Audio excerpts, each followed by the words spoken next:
Hi and hello watch fans, and welcome to another edition of the Real Time Show with me, your friendly neighbourhood watchmaker and your friendly neighbourhood jeweller, Alon Ben Joseph. Today we are sitting far apart from one another but connected by an event that is taking place in Geneva currently. At long last, the controversial OnlyWatch auctions, which have finally gone under the hammer after months of uncertainty and several brands pulling out. We're going to play a little game today. I've watched the live stream of the auction thus far, and we've got all the way up to Maurice Lacroix. So we're about halfway through, maybe a little bit more than halfway through. But right hot off the press, I am going to ask my dear co-host, who has no idea about the results of these auctions, for his guesses whether or not the lots in order went under, for, or above their estimates. We're going to be pulling those estimates from a wonderful article on revolutionwatch.com, which you can check out and follow along if you do so desire. The article is called A Full List of All 47 Unique Lots for OnlyWatch 2024, and it was published on May the 3rd, 2024. So it's still quite current. So please go along, have a look at that. We're going to work our way through from the top. Alon, are you excited? I'm very excited because this is uber spontaneous. We were bound to record, the three of us, David, you and I. David's traveling, so we scratched everything. My calendar is crazy this week. I had George Bamford in Amsterdam. Amazing event, amazing day. We had fun. My desk is exploded. There are literally over 100 watches here on the table that we were jamming on. Yesterday we were closed, bank holiday. I totally forgot that OnlyWatch was today, so I didn't see what's going on. I had to do a photo shoot, had meetings. So you called me, you said, Alon, we need to record now. And when you say jump, I say how high. So here I am. This is Friday, the 10th of May. This will air most probably Sunday, May 12th. If I'm here, you're listening, happy birthday to you, little bro. And let's get rolling. So I'm actually not looking at the OnlyWatch website.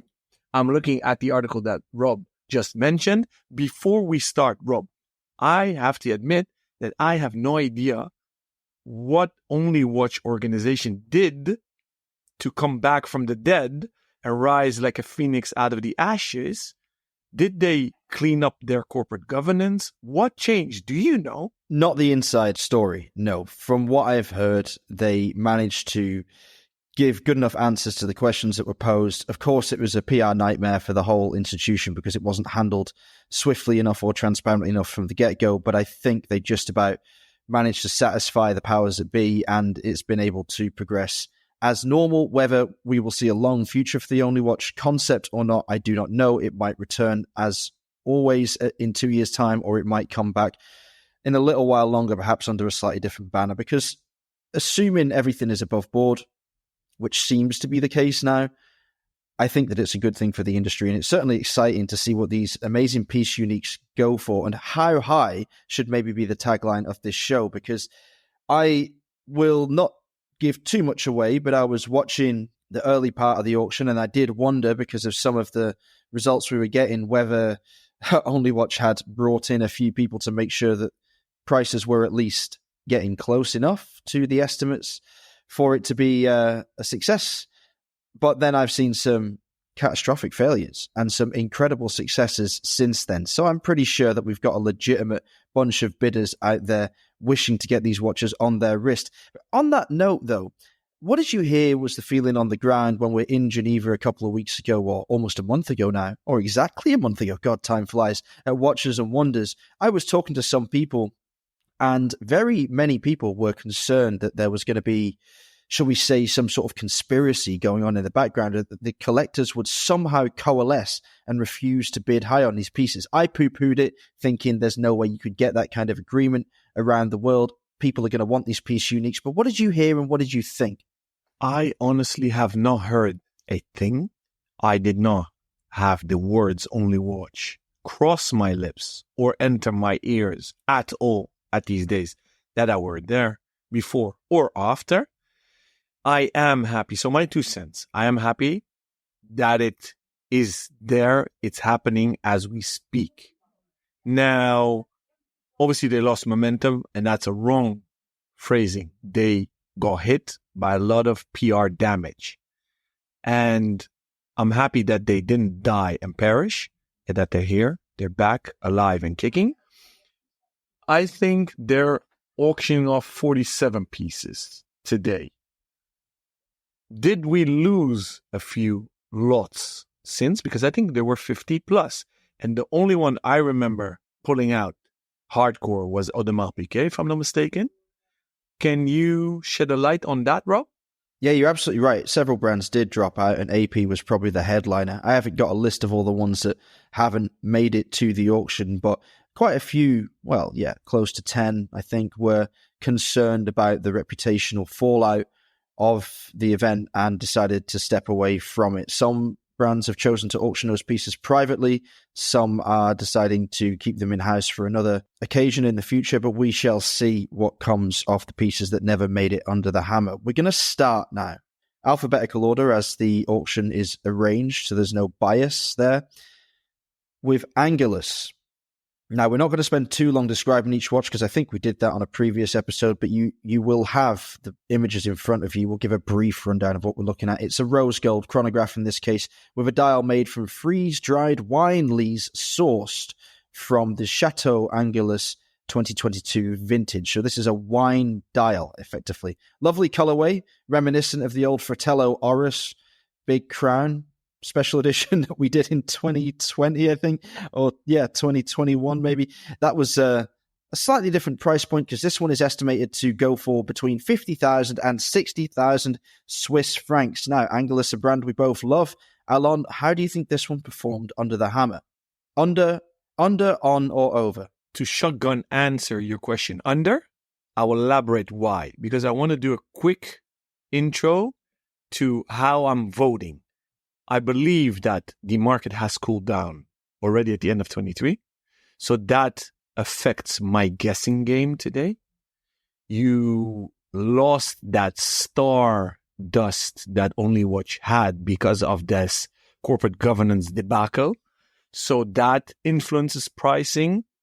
And the fact that those about 10 brands that pulled out, by the way, shame on you, they created extra damage and uncertainty and doubt, and it's unclear what is and isn't. So to end this short rant, on a positive note, kudos to those 47 brands that stuck with the organization, with the auction, because don't forget, this is for charity. So I hope and I believe that every bid will be above what the list price is of the actual models. So this chrono date, I guess, in gold retails around 40 is my hunch, my guess. And don't forget, you have to pay premiums for auctions. But I think it went above what it should cost list. But I do think that it did below the estimate of 50 to 60,000 Swiss francs. Please, Rob, tell us what he did. Well, because this isn't the competition between you and I, we're not going to score this, obviously, because that's totally unfair. I have the answers. Surprisingly, it went for above the estimate, only just 70,000 francs. But I tell you what, good comments on your side about the concern surrounding the run-up to the auction. That's totally fair and something I would 100% have agreed with prior to the commencement of the auction. But let's revisit that statement in about 3 or 4 lots' time and see if we can pinpoint exactly what's happening here. We'll move on straight away to the Artia Purity Moissanite, which is a rather stunning watch, especially when the light catches it just right. The entire case is made from moissanite, which is the hardest material on Earth, although, well, second hardest if you count diamonds, of course, which we should. But the hardest material on Earth, or second hardest material on Earth, that isn't really from Earth. Natural moissanite is very, very rare in Earth, on the globe. Always struggle with that one.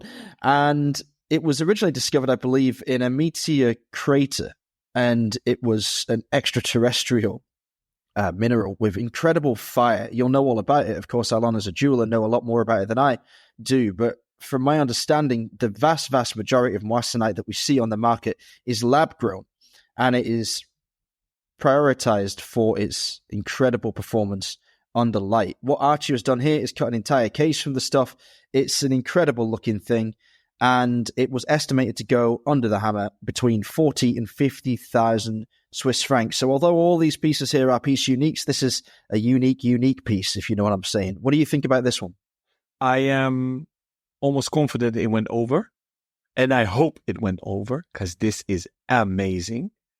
Not only have I never heard of a watch ever been made of moissanite, and the way you've presented, you wanted me to buy one. Well done, because you're right. Majority of the moissanite you'll find in the jewelry industry is synthetic or lab grown, and it has characteristics of diamonds, and it could sometimes even test as diamond, but it isn't. But if I'm not mistaken, the sapphire versions of the Artia are already 40, 50 or more. So I'll say over, and I'll give a number. I hope it fetched more than 100K Swiss franc. Well, very interesting, because I believe that the nano sapphire ones you're talking about are quite significantly more in most cases, especially for the form cases like the tonneau shapes. But yeah, this was an interesting estimate. It was a lowball estimate from a brand that frequently retails pieces over 100K. It didn't make 100K, but you are correct. It did go over the estimate, but only by a shade. 55,000, this one went under the hammer. So I know this is rarefied air we're breathing, but somebody got a bargain right there. I totally agree with you. He or she that has bid and won. Congrats. Congrats on taking a risk on such a brand. But yeah, you did get a bargain there. I had this one on my wrist during Watches and Wonders. I went to see Artia. I think it was the day after you'd left, actually, or maybe Friday even. One of the last brands I saw. And I have to say, in real life, on the natural light, it doesn't do it justice. It's an incredible material that really comes to life out in the real world. But the finishing, superb. The faceting, superb.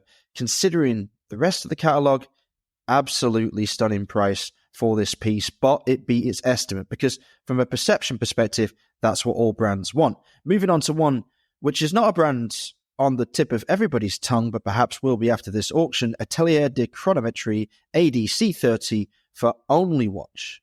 Now, I don't know if you know much about this brand. I do not know a huge amount about this brand, but I very, very much love what's going on the dial. So do I. I encountered them when they came out with their first model. I'm like, wow, Patek. Then I looked at the Chronometrie, and then I'm like, what a weird name. And then I understood it's from Barcelona, so Catalonian. And then I saw the price, and I didn't understand what was going on. So I very much want them on the show as a guest, because they're a bit of an enigma to me. And if you look at the estimate of 50,000 to 70,000, it's higher than the Artia. But in my humble opinion and my perception, it's not higher. Apparently, the M284 movement is very special because they used a vintage caliber from the 1940s. Does that validate this estimate? No. So if I have to vote, I think they did not reach the estimate, although it's a rather wide estimate. What do I mean by that? If the Artia got a spread of 40 to 50, that's a delta of 10K. They gave here a delta of 20K. So that's weird. So that makes it basically sliding scale for me to play this game. It's not really fair. But, okay, I think it did just below the estimate of 50. I guess it got a 45 winning bid. They should have gone for a delta of, 65K, because the sale price of this piece was a stunning 115,000 francs. What? Yeah, no joke. I mean, say what? I know, but I mean, look, it's a gorgeous watch. It's far more wearable than the two that have preceded it. It's something I didn't see coming. That kind of performance, I don't know, man. It was, a wild bid, but fair play to the owner. It's good for the charity, good for the Only Watch institution. And as you can see already, Alon, painting this auction in a much brighter light than we anticipated before it started. Now let's move on to the Baltic, because this was a model that people spoke about at length as one of the most desirable and exciting pieces of the auction prior to its commencement. But of course, this is Baltic. This is a French brand that is famous for its smaller, shall we say, projects with a price point around 1,000 to 5,000. This is ambitious stuff from Baltic, but the estimate came in at a whopping 20 to 30k. Lovely purple dial, but Alon, what do you reckon? If I may just do a quick intermezzo, I think we can spot a trend that I predicted at the beginning of the year. When times get tough, you'll see that brands design more classic watches, and the consumer starts behaving more, what should I say? The right word is modest. That could explain why the Atelier de Chronométrie fetched such a price, because it's relatively a classic watch. And that's why Altia, in brackets, got punished, because it's very contemporary, futuristic almost. So that's interesting. So let's see if that trend or my hypothesis gets confirmed with this guessing game. Regarding the Baltic, Vaucher caliber, and if you take a perpetual calendar for Vaucher, which is Parmigiani Fleurier in part, 25% Hermès, 75% Sandoz Foundation, so the owner of Parmigiani Fleurier, you'll go 50, 60, 70, 80. So this is a bargain. I am 100% confident that it went over the estimate of 20 to 30. My guess, 55,500. Seriously? 55,500? Yes. Well, you must have a crystal ball over there in Amsterdam. You were 500 francs off. It went for 55,000. Yeah, on the nose. Incredible. What a guess. Yeah, brilliant. I went to the casino tonight. Yeah, well, if you do, you might want to put all your chips on something big, because you're going to have to afford the next one that came up. That was Barbier, Müller, Mosaic, 2 oder 2 oder 2, however you prefer. So this is a weird one, because this is not a brand I'd ever heard of before, ever in my life, I have to admit. And I don't think there's any shame in that. There's still stuff that even we haven't heard of in the watchmaking industry. But it's a beautiful case, enameled case by the looks of things, enamel dial, lovely looking thing, a real piece of art. But with an estimate, talk about a delta of 150,000 to 250,000. Did it not make 150? Did it exceed 250? Or did it land in that rather wide net? You already gave me a hint, but without your hint, I would have said over, for the only reason that the only collaboration with FP Journe and Eric Giraud. So I'm just simply adding a 0 to my last estimate. I guessed 55,500. Now it's 555,000. Oh dear, oh dear, oh dear. Your prescience has abandoned you on this one. It actually is the first model on the list to hit its estimate. It came in at 240, so just a shade under its top end. A good price, I think, for an unknown brand. And yeah, again, I really agree with what you said about the Atelier de Chronométrie ADC 30. I think that the timelessness of these pieces will certainly buoy the prices. And this one, it loses a little bit on that front because of its artfulness, external and internal. But, I mean, it's a lovely looking watch, and I'm sure it'll be the pride and joy of probably some esteemed old money family for a long time to come.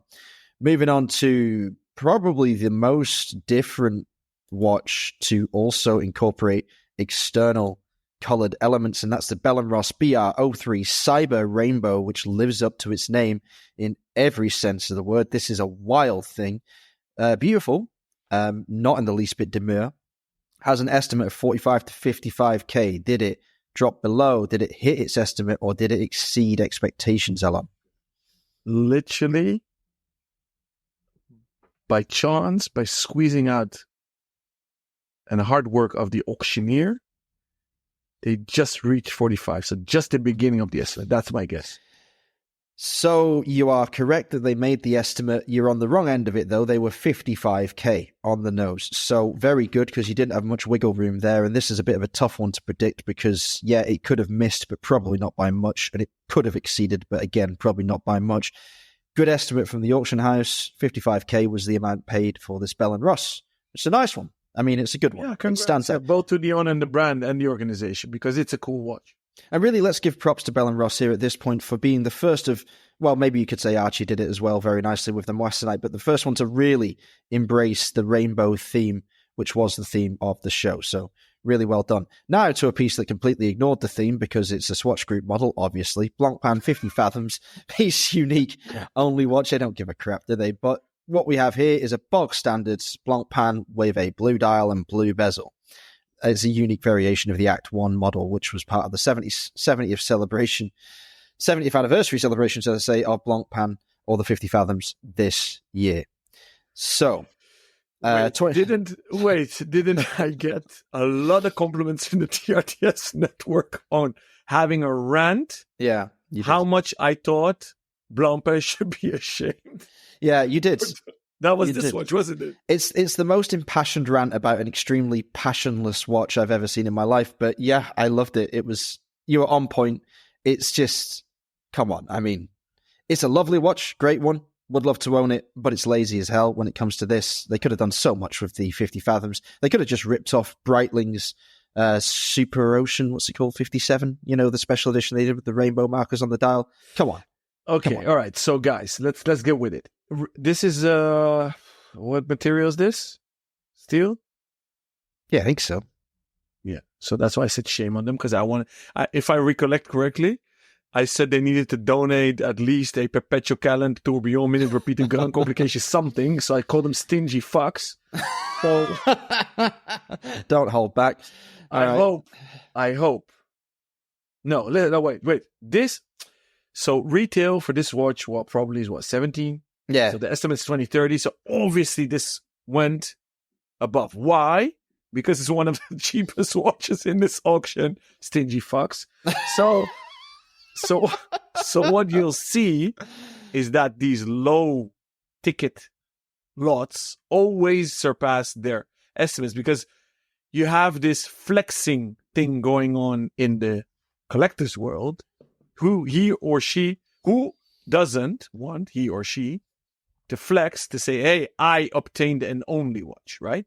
So to be part of the little club of 47, because the club shrunk to 47, you'll obviously want to play. So if you want to play, you need to bid. What's the easiest way to get one is to bid on the low end ones. So whomever did not spend at least 50K on this one, shame on you. So here's my vote. Please tell me the results, Rob. Okay. You're right. It exceeded its estimate, unsurprisingly, because, like you say, it's bargain basement stuff for an only watch. It got 45K, which, is, palatable. It's not a lot for a unique 50 Fathoms, but to be honest, if you have more than 150 Fathoms in your collection, which I'm assuming somebody that spent 45K on this probably does, you could be forgiven for forgetting which one was unique out of them, because, it's run-of-the-mill stuff.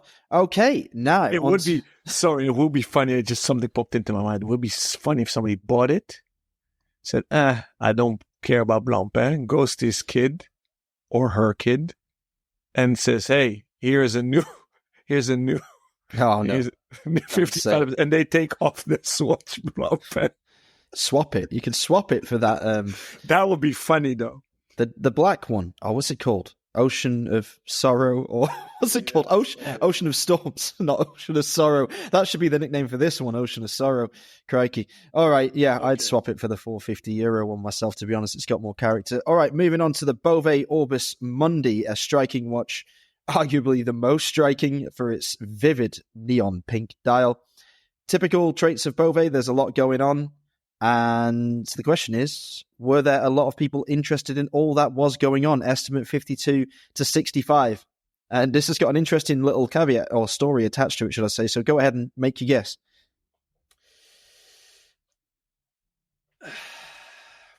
Tough one. Because in some countries, Bovet is very wanted and world famous.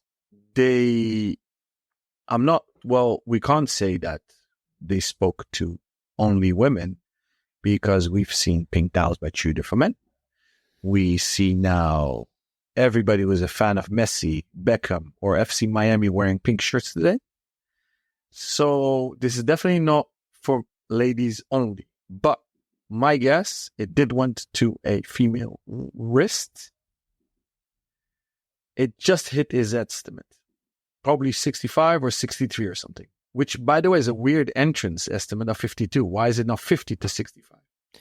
Yeah, good point. Don't know why they decided to be so specific on this particular model, but it didn't even have a bidding war, this piece. There was one bid, which was yelled out from, I think it was someone had a bidder on the phone, and the starting bid and the final bid, the winning bid, was 110 Swiss francs.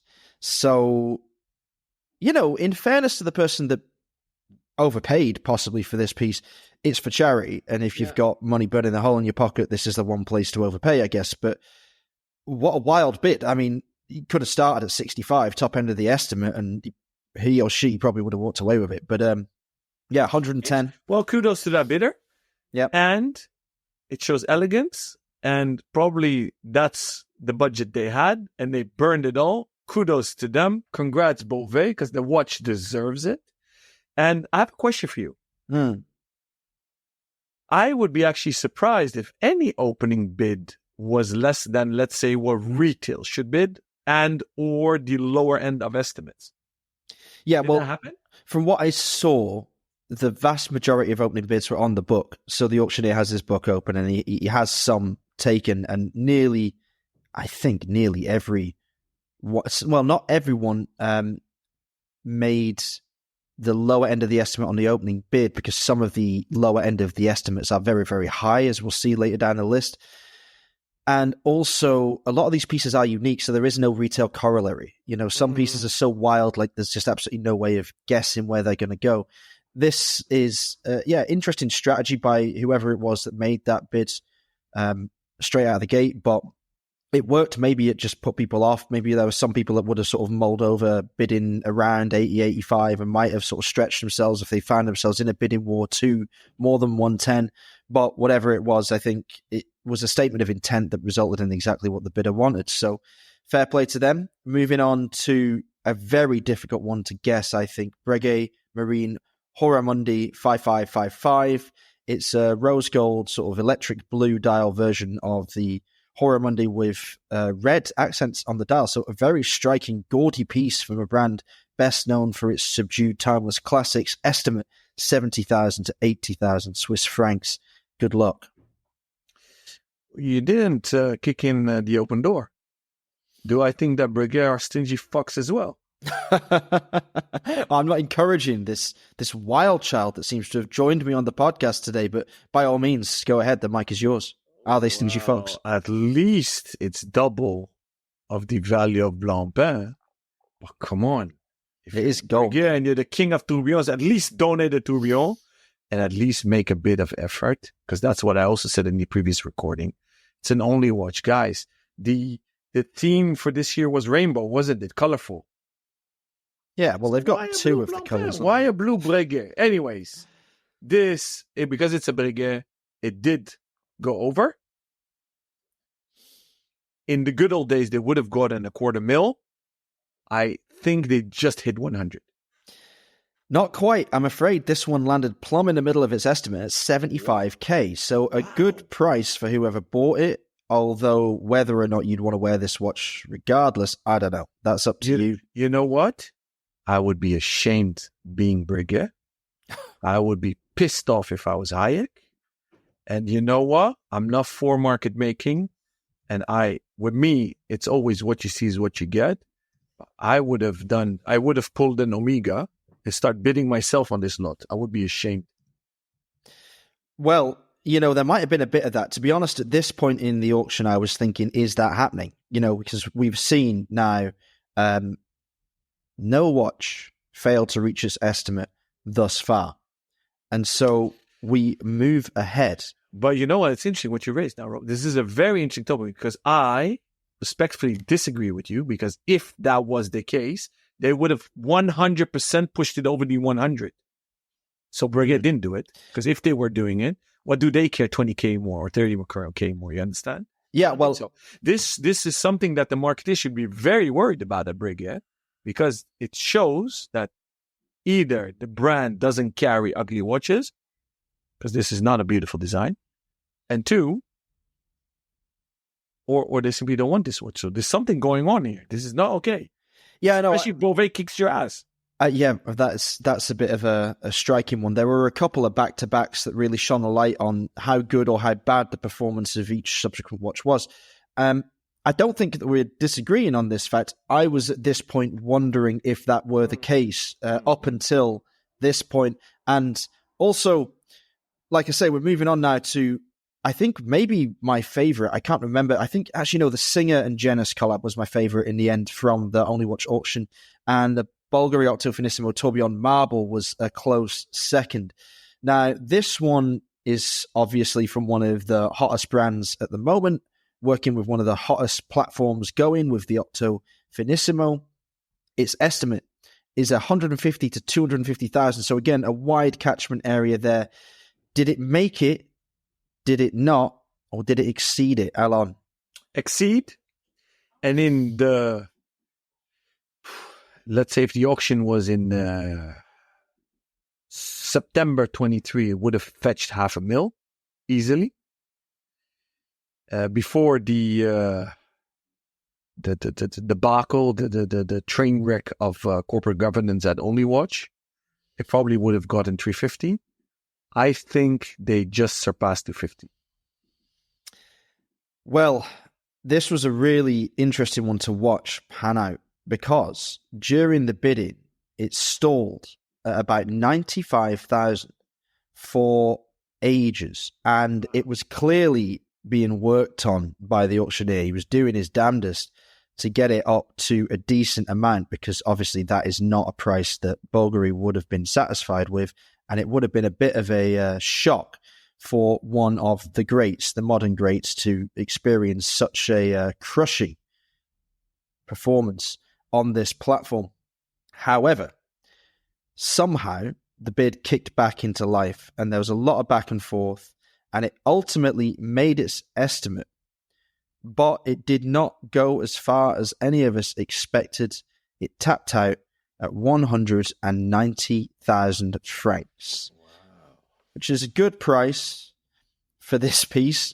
I guess, again, like, I feel like an idiot saying it sometimes when we're talking about these incredible figures, but we all expected a little more, maybe. And like you said, if it had been dropped in the absolute Wild West days of the pandemic or soon after, before the downturn in confidence of the market took hold, then yeah, we would have seen this go even higher. But as I said, it didn't actually get up to the top end. Actually, it might only have been 180. Yeah, it was really plumb in the middle, as we didn't expect. My expectations and my theories that market cooled down and Only Watch lost its luster, but it really shows that the market has cooled down, huh? So interesting. Yeah, big time. Yeah. Now, okay.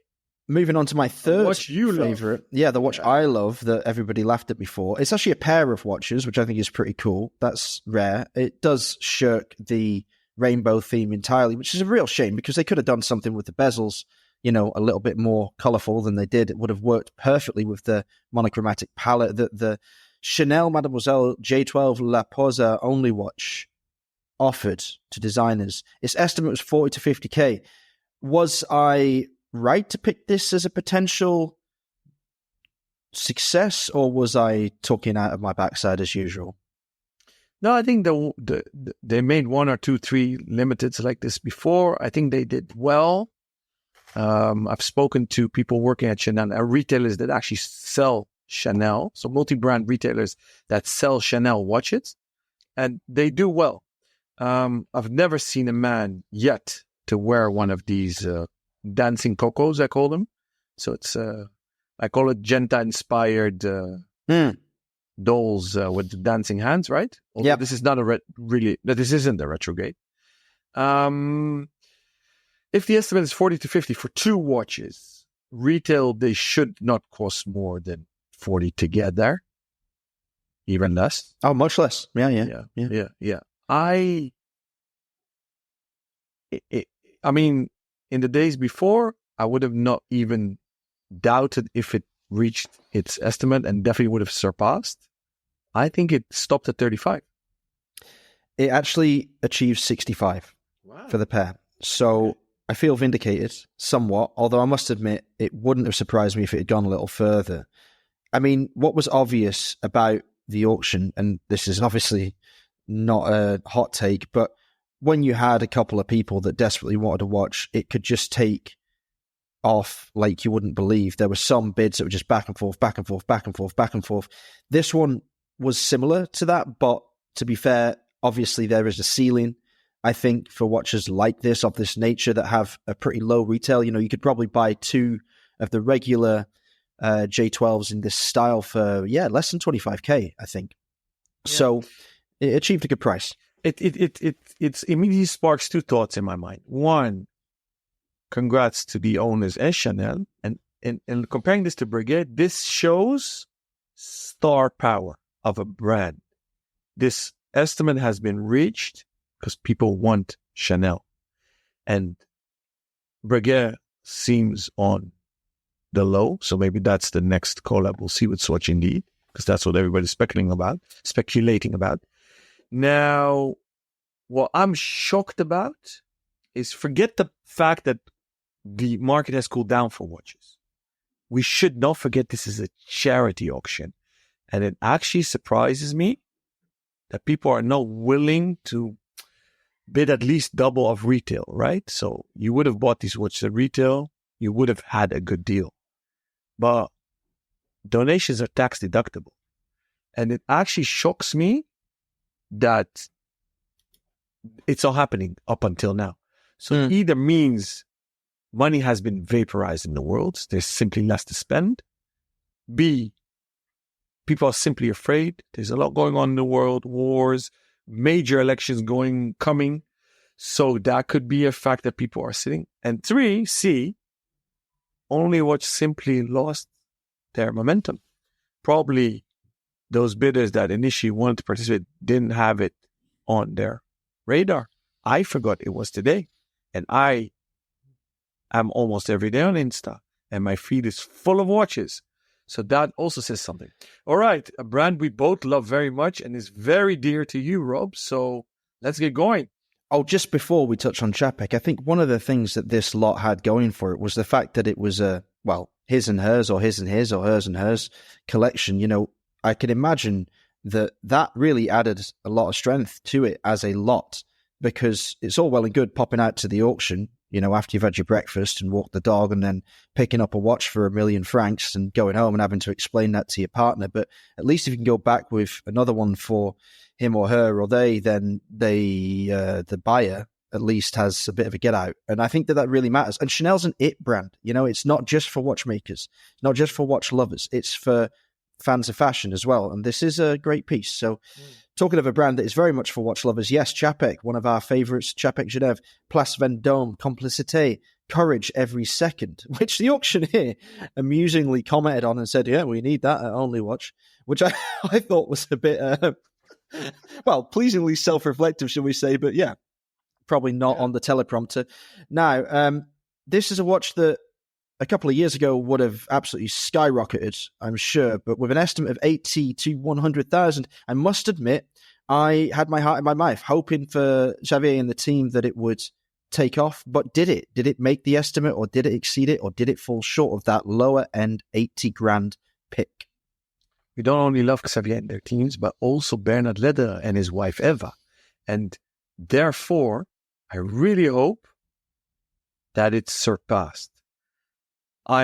Now, you know that the further we get into this game, you hear it in my tone of voice, I'm getting less excited and more worried. So, if it didn't reach 120, I'm really sad. So my vote is 120. Well, I'm sorry to sadden you, but it didn't. It just scraped its estimate. It came in at 85. Now, I'm not sad about that. I think that was a solid performance for an excellent model from Chapek, but in fairness, not one of its major commercial drivers.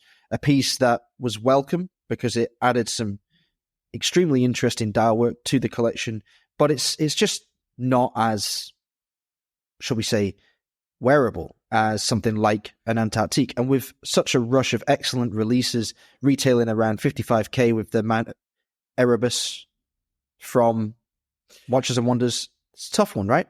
You're right. And they should be proud, both Leather and Chapek, because good or bad is relative. And by the track record up until this bidding, they actually did very well. So you're completely right. So congrats to all four, two brands, the auction, and the owner, because you or he or she have an amazing pièce unique. And this will be remembered in the future. Now, the proof is in the pudding. The next one, Rob, if this did not reach 1 million, it says it all about the market sentiment. Well, yeah, the market sentiment is something I feel like I was very concerned about coming into this. And really, I was thinking, look, if these brands hit their estimates, if they just squeak inside them, I'd say Only Watches got away with it entirely. I think that would be a massive result. So far, we've seen brands exceed in almost all cases, meet or exceed. In fact, I think we haven't had someone come in below the estimate yet, close as it may have been on one or two occasions during the bidding wars. Now we get to the FP Jeune Chronometry Furtif Bleu, and its estimate is 200 to 400,000, so the widest delta we've got. You reckon it made at least 1 million? No, sorry. I got to stop you in the tracks. If it didn't make 1 million, it shows what's happening in the market. But it didn't. My guess, it did go above. It exceeded the estimate. I am careful to say that it reached 500,000, but just to show a bit of optimism, I'm voting for 666. Well, I would say that the result of this particular auction, if it's a litmus test of the market, then we've all been worrying about nothing. Because the opening bid of this piece yelled out, I don't know how to describe the scream that came from the back of the auction hall as it was yelled out, but he had to repeat himself because the auctioneer either didn't hear it, he said he didn't hear it, but he might not have believed it. The opening bid was 1 million. Okay. All right. The opening bid was 1 million. And for a long time, it looked like it was going to go for 1 million, but it didn't. Someone else stepped into the fray. And then I believe a third phone bidder joined. In the end, it cruised to a cool 2 million. Okay. All right. Okay. Now we're talking. So all is well in the world. We're fine. Watchmaking in good health. So you know what? Star dust, a star power, and the power of a brand are now being proven. I had this hunch with Chanel. We've seen it now, FP Jeune. If I was B&B, not a bed and breakfast, but if I was Nick Hayek & Co., I would really be worried right now. And you told me that black, blue, and orange didn't work as a color scheme. Here we are. Tantalum is not black. And you know what? You know what I was rocking Tuesday during the Bamford event? Because we are both sneakerheads. I wore my Air Jordan 1 Royals. Royals is black and blue. Dude, I listen to you. Okay. Like you do to me. Of course. That's why we're a great team. Now my favorite lot. Yeah. I'm so nervous. Okay, I'm going to butcher it as usual. Frederic Constant, Christian van der Klauw, Tourbillon Planetarium Only Watch, estimate 90,000 to 110,000. A personal favorite of yours, Alon. Did it miss, meet, or exceed its estimate? It exceeded. I hope for 250,000. I don't think they reached 250,000. I'm putting my bid at 180.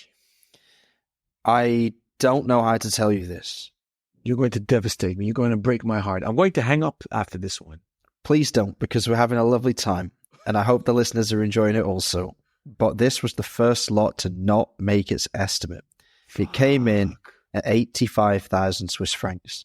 So that's a lot of watch for the money from two respected brands. Very different brands in many ways, but they've collaborated here very successfully, I think, from an aesthetic perspective. And it's a bit of a travesty that it didn't do more. But yeah, I don't know if you want to say some kind words about this piece before we move on. Well, first of all, whomever bought it, congrats. You have an amazing watch. It's a collab that, I don't know if you'll ever see it again. And the only reason it happened is because Pim Kusa, who owns to date Christian van der Klauw, works at Frederic Constant. And because the current CEO is his buddy, I guess that if our friend Niels Eggeding, the current CEO of Frederic Constant, was replaced by, let's say, a Japanese CEO, it would have never happened. So I kind of see this as an anomaly in the watch industry. So this watch is a bargain at 85. So congrats to everyone. As you said, some collabs or some of these unique pieces, you can't put a price. But just mixing a tourbillon with a planetarium, that's definitely more than 85. So well done. Yeah, I mean, it is a bit sad because it's a collab between, like you say, friends, men that have worked together for many years, have a huge amount of mutual respect. Two top blokes as well, really nice guys, no egos at play there, just great guys wanting to do something cool together for a good cause. And they achieved that. They made something wonderful. And although some people might sort of roll their eyes at collabs that are born out of friendship, I think the best ones are. Because I think that the passion is there, it's genuine, it's obvious. And this is a really great looking watch. I actually think like it does exactly what a collab should do. And it takes both brands to a place they wouldn't have gone on their own. And it does it seamlessly. It could be part of either collection and it would be a worthy addition to either catalog. So unfortunate, it didn't make its estimate. But like you say, somebody will be very happy with their purchase. Now, on to a much newer brand than either of the aforementioned, but a bit of a shining light in the up-and-coming independent scene. This is Ferland Marie with Dominique Renault and Julien Tixier with the Secular Perpetual Calendar Piece Unique. Now, Renault and Tixier, of course, have collaborated recently on their own brand, which is, again, marshaled by the wonderful Marie Ansel from 289 Consulting, and she introduced me to them at Geneva Watch Days. I got to meet Dominique Renault for the first time and try on one of his most classic pieces that I'd been writing about for the last 15 years. A real joy, some serious name power behind this piece on a dial that is one of the most recognizable of recent memory. So, estimate 20 to 30k for an extremely complicated Ferland Marie. Now, it's obviously got that estimate because Ferland Marie pieces start pricing at around 600 euros these days for their Mecha Quartz version. How high could a piece with these men behind it go? So it went over, I guess. And because Renault is affiliated, I think it did double of the average of the estimate. As it's 20 to 30, the average is 25. I think double of that, 50. Try doubling it again and then add another 60% of your original double and you've got 130,000 for this piece. No way. Yes, way. 130,000. Well, first of all, congrats to all three of them and the owner and the auction. I keep on repeating myself, but then I'm in shock that the planetarium didn't. So you see the power of names, stardom. Also, let's just maybe shine a light on the flow of this auction. Now, it's arranged alphabetically, as we said, but there's obviously going to be some winners and losers from that ordering. FP Journe hits 2 million, smashes its estimate, times the lower estimate by 10. Frederic Constant and Christian van der Klauw comes in 5k below estimate. Then we see Ferland Marie times its low-end estimate by 6.5. Now we're heading into Gerald Genta, the only watch, the Mickey Mouse with a little birthday cake. It's a octagonal case, is it? Yeah, yes, that's right. And it's an interesting, I would say, deco-ish inspired case with some nice cabochons on one of the crowns, I think, maybe the other one also. Nice enamel dial, classic jumping hour complication with the hand of Mickey indicating the minutes. Estimate 350 to 500. Now, following that pattern, Alon, did this one miss, meet, or mash its estimate? It didn't mash, but it did exceed a tiny bit. So I'm entering another 666 because of the Arnault stardust sprinkled on it, because without that sprinkle, it wouldn't have done it. So that's my guess. I'm afraid, following that pattern, this one also made a stunning loss. It came in well, not a loss, obviously. It was a contribution to the auction, but it came in at 170,000 francs, less than half of its low-end estimate. Wow. So thus far, the big loser is for Gerald Genter. Moving on to Grunefeld's with the 1941 Principia Mandala, a celebratory dial, that's for sure. It's a beautiful, colourful dial, but it won't be for everybody. But it surely will be for someone, and probably more than one person in the audience, with an estimate of 55 to 65,000. Did it make it, miss it, or obliterate it? This is obliteration, because if they reached 100K, let's say 50% more than the top end of the estimate. So I think they did 100K or even 110 or even 115 or 20, but they surpassed 100. So that's my vote. Absolutely correct. They made it to 140, although it was tough sledding, I have to say. That the auction again seemed to run into a brick wall around the sort of 65, 70, 80 mark, but then it picked up pace and you had the guys going head to head for the win, and someone got it for 140. It's weird though. Huh? I mean, the Chapek dial isn't the most beautiful. It's more the caliber, but the dial, and I love the Grunefeld brothers and the brand, but it's fugly. But you see that they have this it factor at Grunefeld. It's interesting to see. It certainly is, yeah. All right. This is the last one we're going to address today, because obviously we're running close to an hour already and we're not even halfway through the lot. So we're going to pick it up again next week and we're going to blitz through the remainder.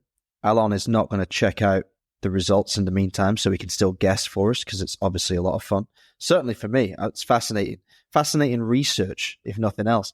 And I hope it's enjoyable for you as well. Please let us know via the usual channels what you think about this kind of episode and whether you enjoy these rundowns of major events and auctions and whatnot, and we will keep on doing them for you. The last one we're going to talk about today is from not just H. Moser and C, but also MB&F with the Streamliner Pandemonium. And this was probably one of the more visible releases for OnlyWatch.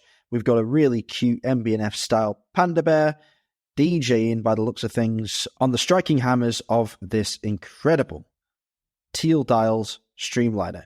Alon, what do you think of the watch to begin with?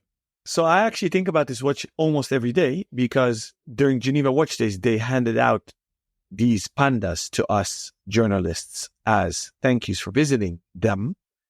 I got 2 for both my kids, and both my kids love it and have it on display in both their bedrooms. So when I put them to bed, I say goodnight to Pandemonium Panda. I love MB&F, and everybody who listens to the show regularly knows that. I love H. Moser and C. Streamliner is something that I very much welcome as a new design in the integrate bracelet game. Now, in the good old days, this would have smashed the 1 million. I don't think it did it. And I do think that it surpassed the estimate of 300 to 400. I do think that, because you exquisitely explained us how the bidding game went, I don't think this was a quick ramp up to surpass the 400 top mark. I really hope it reached 666. So that's my vote. Oh, I hate to be the bearer, or the bear, lol, of bad news, but it didn't. It did make its estimate, but it didn't surpass it. It landed at 380 Swiss francs, which is, again, silly thing to say, but a bargain, right? It is. It's respectful. It's a respectful bid. I mean, the bandwidth is 100K, so it's a lot. I don't even like this, the estimate game, not the guessing game we're doing. The game of estimating what it should do on auctions, because it's, what is it based on? Historic results? Yeah. They're unique pieces. So, it is a spectacular piece. I wouldn't say that MB&F loses star power. I do feel that the Streamliner is not as much wanted as it was when it was launched and during the lockdowns or the pandemic. And that could be a reason. I don't know. But Yeah, congrats to everyone all around. I think we should end it here. The honor for you is to do the outro. Please join the TRTS network to discuss this episode. Please do not mention the winning bids of the following model, because I do actually read every message in the TRTS network and in every sub-channel. So hold your horses for a week at least. Don't spoil it for me, because I really enjoy playing this game. And I hope you listeners enjoy me ranting here. You might have to take a week off the network, to be honest, because this is being recorded Friday as the auction's happening. It'll air 6 a.m. Sunday, but within that period, within that window, all of Saturday, I'll be amazed if you don't come across one or two final prices of certain models. So you know what? I'm going to take a break. And when we end this recording, I'm going to post in this group, guys and girls, I am taking a TRTS general channel vacation. All right, well, you heard it here first. You got a bit of peace and quiet from the friendly neighborhood Julie. You won't be hearing from him for the next few days. Thank God. All right. And you won't be hearing from me for another week either, because we have, as you know, reduced our show output to one a week so we can focus on building up the network offline as well as providing you content online, as we have been doing for over a year and a half now, which has flown by. If you would like to be part of a network or get in touch with us, you can do so by contacting us at any of our email addresses, either Rob, Alon, or David at therealtime.show, via the Instagram handle at therealtime.show, or via the website www.therealtime.show, and just access the contact form and drop us a message, question, or request to join the network there. Until next time, please don't tell Alon what the results of the Only Watch auction are, and stay safe and keep on ticking.